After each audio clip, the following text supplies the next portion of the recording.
Hi friends, welcome back to my channel Mittu Aaran recipes Tamil. நம்ம வீடியோவில் இன்றைக்கி என்ன பார்க்க போகிறோன்னா, நல்ல மொறுமொறுன்னு கிறிஸ்பியான டேஸ்டியான ஒரு பிஸ்கெட். இது முழுக்க முழுக்க நெய்யும் கோதுமை மாவும் வச்சு செஞ்சது. இது கோதுமை மாவில் செஞ்ச பிஸ்கெட்னால் நம்பவே மாட்டாங்க, அவ்வளோ டேஸ்ட்டாக இருக்கும். இது செய்யலாம், வாங்க நம்ம வீடியோக்குள்ளே போகலாம். இப்போ பாருங்கள், நான் 1 கப் அளவுக்கு கோதுமை மாவு எடுத்திருக்கேன். அதுக்கப்புறம் இது கூடவே ஒரு 1/2 கப் அளவுக்கு ரவை எடுத்திருக்கேன். இப்போ தனியாக ஒரு பாத்திரத்தில் ஒரு 1/2 கப் அளவுக்கு நாம் சுகர் சேர்த்துக்கலாம். இது கூடவே ஒரு 1/4 கப் அளவுக்கு தண்ணி சேர்த்து நாம் ஸ்டவ்வில் வச்சு இதை மெல்ட் பண்ணிக்கலாம். சுகர் சிரப்பு தான் செய்யணும், நாம் பாகுபதெல்லாம் தேவையில்லை. இப்போ எடுத்து வச்சுருந்த மாவு கூட நாம் வெள்ளை எள்ளு சேர்த்துக்கலாம். இது கூடவே நெய் சேர்த்து நாம் பிசைஞ்சு எடுத்துக்கலாம். ஒரு பிஞ்ச் சால்ட் சேர்த்து நாம் பிசைஞ்சிக்கலாம். இடையிடையே கொஞ்சம் கொஞ்சமாக நம்ம நெய் சேர்த்து பிசைஞ்சிக்கலாம்.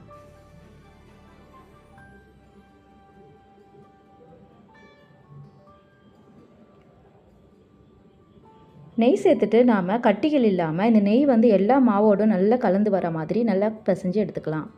நாம் இப்போ கொஞ்சம் கூட தண்ணி சேர்க்கக்கூடாது, நெய்லேயே நாம் பிசைஞ்சிக்கலாம். இப்போ நாம் வச்ச சர்க்கரை நல்லா சிரப்பாகி ரெடி ஆயிடுச்சு.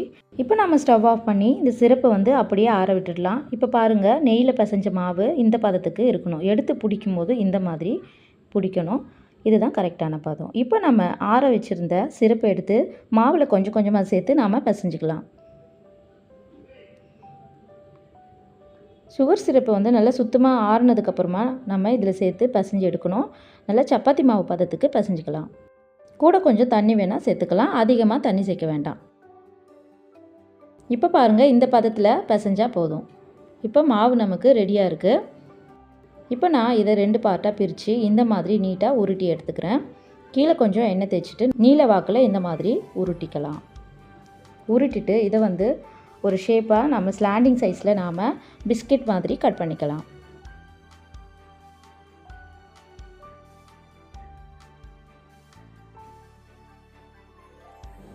இப்போ பாருங்கள், இந்த ஷேப்பில் நாம் கட் பண்ணால் போதும். இந்த ஸ்ட்ரக்சர் நமக்கு கடையில் கிடைக்கிற மாதிரியே சூப்பராக இருக்குது. இப்போ வாங்க இதை பொரித்து எடுத்துக்கலாம். இப்போ இதுக்கு தேவையான அளவுக்கு ஒரு வாணலில் எண்ணெய் சேர்த்து நல்ல எண்ணெய் ஹீட் ஆனதும் நான் சிம்மில் வச்சுட்டேன். இது பொரிச்சு எடுக்க நாம் முழுக்க நாம் ஸ்டவ்வை சிம்மில் வச்சுட்டு தான் நாம் இதை பொரிச்சு எடுக்கணும். இப்போ நான் ஒன்று ஒன்றா சேர்த்துக்கிறேன். சிம்லையே இது பொரிஞ்சு வரட்டும். கொஞ்சம் கூட நாம் ஹை ஃப்ளேமில் வச்சுட்டோன்னா இது உடனே கருகிடும். இப்போ இதை பொறுமையாக ஒன்று ஒன்றா நாம் திருப்பி விட்டுக்கலாம்.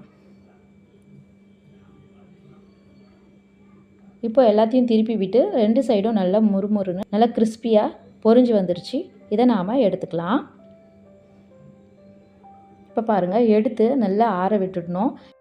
இது நல்லா ஆறுனதுக்கப்புறம் தான் நமக்கு நல்லா கிறிஸ்பியாக முறுமுறுன்னு இருக்கும். சூடோடு பார்த்திங்கன்னா கொஞ்சம் மெதுவாக இருக்கும். இப்போ வீட்லேயே நமக்கு நல்லா சூப்பரான ஸ்ட்ரக்சரில் கடையில் விற்கிற மாதிரியே ஒரு ஹெல்தியான ஸ்நாக் நம்ம ரெடி பண்ணிடலாம். இது பிஸ்கெட் மாதிரியே சாப்பிட்டா சூப்பராக இருக்கும். சாப்பிட்டவும் ரொம்ப டேஸ்ட்டாக இருக்கும், நெய்யில் செஞ்சுருக்கிறதுனால. இதை வீட்லேயே செஞ்சு நம்ம பிள்ளைங்களுக்கும் நம்ம ஸ்நாக்ஸை நம்ம ஸ்கூலுக்கு கூட கொடுத்து அனுப்பலாம். ஒரு ஹெல்தி ஸ்நாக்ஸ் தான். வீடியோ பிடிச்சிருந்தா லைக் பண்ணுங்கள், மறக்காமல் எங்கள் சேனலை சப்ஸ்கிரைப் பண்ணுங்கள். நீங்களும் ட்ரை பண்ணுங்கள். தேங்க்யூ ஃபார் வாட்சிங்.